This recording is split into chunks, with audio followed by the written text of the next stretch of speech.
Welcome to House of Whimsical Terror. I'm Esther. I'm Mary, and we're talking to you today from Tucson, Arizona, where we're going to be bringing you real stories of the fantastical. And our stories are true. Or told to us as true. We'll also invite guests. We have lots of friends who have real stories, and they will be along in future podcasts. We're glad you're here. We are. So, are you ready? I am. Oh, you were asking them. No, I'm asking everybody. All right. So I have a story that I love to tell. It's kind of one of my go-to stories. There is a legend in this area and in a lot of the Spanish-speaking world about a woman called LLorona, a spirit. And she is known as, translated, the crying lady. And her story is that she was a young woman who lived in a village, and she was very beautiful. And one day, this handsome stranger came into town, and he fell in love with her, and she fell in love with him, but he was kind of a wanderer. So after they had 2 children, he left her, and she was a little bit unstable and was so angry that out of revenge, she drowned her 2 children. Whoa. And then when she realized what she had done, she drowned herself. Since she did something so evil, she is now doomed to walk the earth as one of the undead. And they say that half of her is really ugly, and that's the part that's crying. It's a decomposing, rotting. The other half is still very beautiful, and it smiles an evil smile. Well, here's the story that my aunt told me. You'll hear a lot of stories from my Aunt Lorraine. She's a brilliant storyteller and has had some really cool supernatural experiences.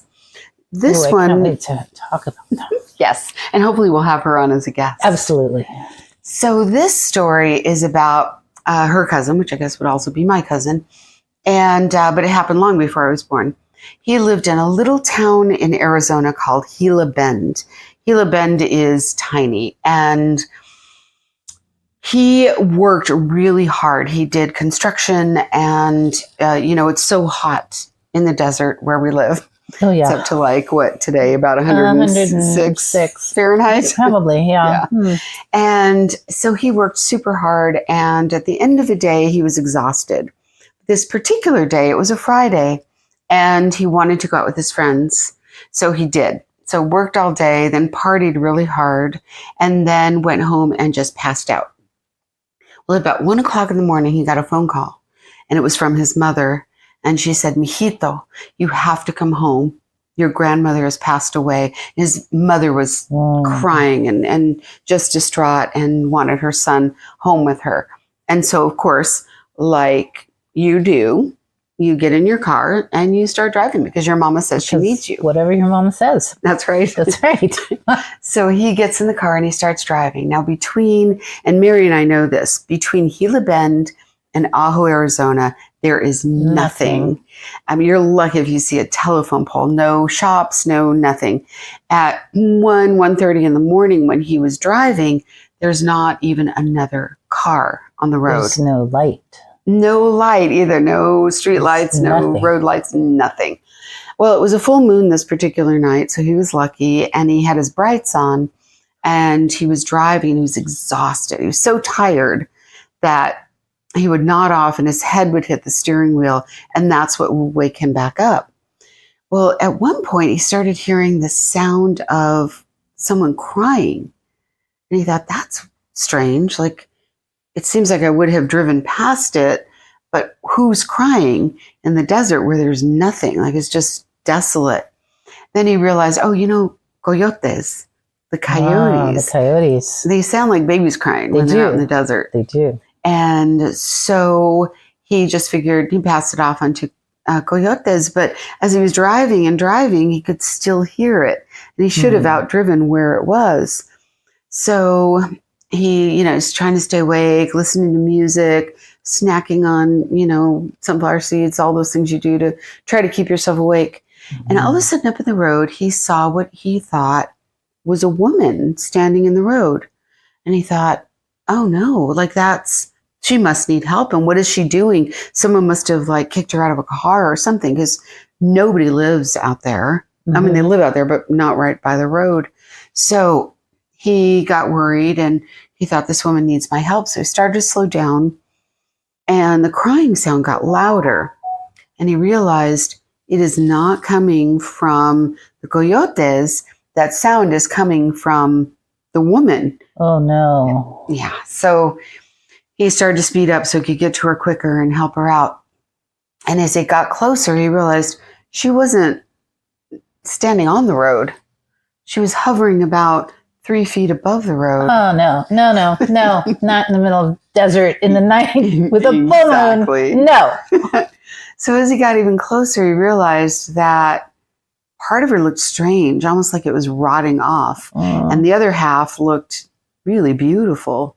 And that was a part that was smiling, an evil smile. And he thought, that looks like LLorona. And he thought, okay, I'm so tired. I'm hallucinating. So here's what I'm going to do. I'm going to close my eyes real tight. I am going to put my foot down on the accelerator, and I'm going to drive past where I think she is. When I wake up, I'm going to be completely awake and it's going to be gone. So he does that, closes his eyes, puts his foot down the accelerator, and bam, he hits her. Whoa. And he realizes, I was hallucinating that she looked like LLorona, but it was a real woman. Oh, no. And now I've hit her. And he felt miserable about it. So he slowed down, and he was turning around to see if she was lying dead in the street. Mm-hmm. And she was sitting in the back seat. Oh, no. Arizona has a lot of hitchhiking ghost stories. Does it? Yeah, like that's one of them. But there's the story of the hitchhiking nun that if you don't pick her up, that the spirit of the serial killer will be, with a knife in your back seat later. All right. But if you pick up the nun, you'll be talking to her, and then, a few miles down the road, she just vanishes. Yeah. All right. Well, I guess then people are going to have to listen to our podcast if they want to hear more ghost stories. Yeah. We'd love for you all to come back and listen some more, and we'll be gathering stories. We'd love to hear from you. Yeah. We would love to hear from you. And we look forward to sharing more haunted, fantastical stories with everyone. Yeah. Thank you so much for tuning in. Yes. We'll see you at our next podcast, or you'll hear us. Yeah. Tell your friends.